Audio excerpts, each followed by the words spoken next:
बिस्मिल्लाहिर्रहमानिर्रहीम अस्सलाम वालेकुम। Welcome back to my YouTube channel. कैसे हैं आप सब? उम्मीद करती हूँ खैरियत से होंगे। तो गाइस, आज मैं आपके लिए विंटर स्पेशल, सर्दियाँ आ गई हैं तो मज़े मज़े की डिशेस खाने का हर एक का दिल करता है। तो आज मैंने कहा आपके साथ आलू गोश्त की रेसिपी शेयर करती हूँ। सिंपल तरीके से बताएंगे और हांडी में मैं बनाने लगी हूँ। तो शुरू करते हैं इस रेसिपी को बनाना। तो यहाँ पे मैंने एक हांडी ले ली है और साथ में इसमें मैंने हाफ कप ऑयल ले लिया है और साथ में इसमें मैंने दो मीडियम साइज़ की चॉप करके, बिल्कुल फाइन चॉप करके इसको मैंने प्याज ऐड कर दी है। और जब प्याज 2 मिनट के लिए अच्छे से फ्राई हो जाए ऑयल में, उसी पॉइंट पे आपने इसमें फ्रेश कुटा हुआ लहसुन अदरक का पेस्ट भी ऐड कर देना। ध्यान रखा करें, ज़्यादा फ्रेश चीज़ों का यूज़ किया करें, जो सेहत के लिए भी बहुत ही अच्छा रहता है। तो जस्ट 2 मिनट के लिए ही आपने लहसुन अदरक को भी फ्राई कर लेना है और उसी पॉइंट पे आपने 3 अदर टमाटर लेके उनको फाइन पीस लेना है, एकदम ब्लेंडर में डाल के बिल्कुल फाइन आपने इसको पीसना है। टमाटर ऐड करने के बाद इसमें मैंने ऐड कर दिया 1 टीस्पून के बराबर नमक, 1 टीस्पून इसमें मैंने कश्मीरी लाल मिर्च ऐड की है, 1 टीस्पून इसमें मैंने तीखी वाली लाल मिर्च ऐड की है, हाफ टी स्पून इसमें मैंने हल्दी का पाउडर ऐड किया है, 1 टेबल स्पून इसमें मैंने धनिया पाउडर ऐड किया है, 1 टीस्पून गरम मसाला भी ऐड कर दिया है और अच्छे से मिक्स करती जाऊंगी।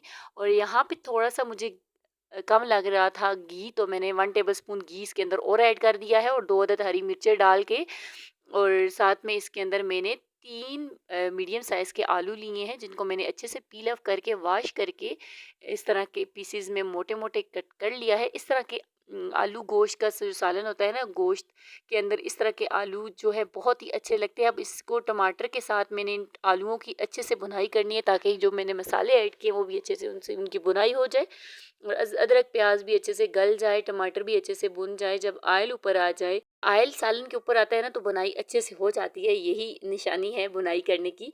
तो खैर, यहाँ पे मैंने आलूओं को अच्छे से बुनाई कर लिया था टमाटर के साथ। तो यहाँ पे मैंने आलूओं के लिए हाफ कप पानी ऐड करके इसको मीडियम फ्लेम पे रख दिया था, ताकि आलू हमारे अच्छे से गल जाएं। और वीडियो अच्छी लगे जल्दी से लाइक कर दो, चैनल पे न्यू हो सब्सक्राइब करके साथ ही लगे बेल आइकन को ज़रूर आल पर क्लिक करना, ताकि इस तरह की अच्छी अच्छी वीडियो देखने को मिलती रहे। तो ये है, यहाँ पे मैंने 10 से 12 मिनट के लिए अच्छे से आलूओं को कुक कर लिया है। आलू अच्छे से टेंडर हो गए थे। उसी पॉइंट में मैंने इसके अंदर हाफ कप दही ऐड कर दी है। दही जो थी घर की जमी हुई थी, एकदम थिक बनी हुई थी, बहुत ही घर का अच्छा होता है दही जो जमती है। और मैंने इसके अंदर ऐड कर दिया और अच्छे से बुनाई कर लेनी है दही के साथ भी आलूओं की। गोश्त को मैंने लादा प्रेशर में डाल के अच्छे से बॉईल कर लिया था, 20 मिनट के लिए प्रेशर लगाया था, क्योंकि मेरे पास टाइम नहीं था, मैंने जल्दी बनाना है। तो यहाँ पे मैंने लग से प्रेशर में इसको रखा और साथ साथ मसाला भी रेडी कर लिया है। हाफ के जी मैंने बोन्स के साथ वाला गोश्त। अच्छा, तो यहाँ पे मैंने गोश्त की क्वांटिटी आप ज़्यादा कर सकते हो, मेरी फैमिली छोटी सी है तो इस वजह से मैंने हाफ के जी ले लिया था, हमारे लिए इनफ था। तो यहाँ पे अच्छे से बुनाई करनी है आलू और गोश्त की इन सभी मसालों के साथ। बहुत ही टेस्टी, बहुत ही डिलीशियस बनता है। और विंटर में आपने भी इस रेसिपी को ज़रूर बनाना है। वैसे भी अच्छा लगता है गर्मियों में भी, लेकिन विंटर में गोश्त खाने का ज़्यादा अच्छा दिल करता है, ज़्यादा अच्छा लगता है। गर्मियों में बस बंदा कहता है कुछ भी हो चल जाए, हल्की फुल्की सी ग़िज़ा हो तो वो खाने को ज़्यादा दिल करता है। लेकिन सर्दियों में बंदा कहता है आलू गोश्त हो, मतलब वाइट राइस हो इनके साथ, या नान पराठे के साथ भी बंदा खाए, बहुत ही टेस्टी लगता है। अच्छे से 10 से 12 मिनट के लिए बिल्कुल मीडियम टू लो फ्लेम पे इसके अंदर मैंने अच्छे से बुनाई कर ली है गोश्त की आलूओं के साथ, मसाले के साथ। तो उसी पॉइंट पे इसके अंदर मैंने 1.5 गिलास पानी ऐड कर दिया है। और आप इसके अंदर मतलब जितना शोरबा बनाना पसंद करते हो, ये आप पे डिपेंड करता है गाइस। और हांडी पे बनाओगे ना तो एक अपना अलग सा टेस्ट आएगा सालन का, यकीन जानो हांडी में बहुत ही अच्छा टेस्ट आता है।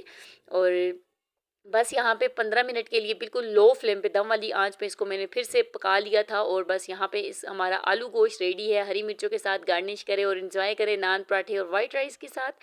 और बहुत ही टेस्टी बना था, बहुत ही लाजवाब बना है। इसी के साथ मुझे दीजिएगा इजाज़त, नेक्स्ट वीडियो तक अल्लाह हाफिज़ एंड टेक केयर।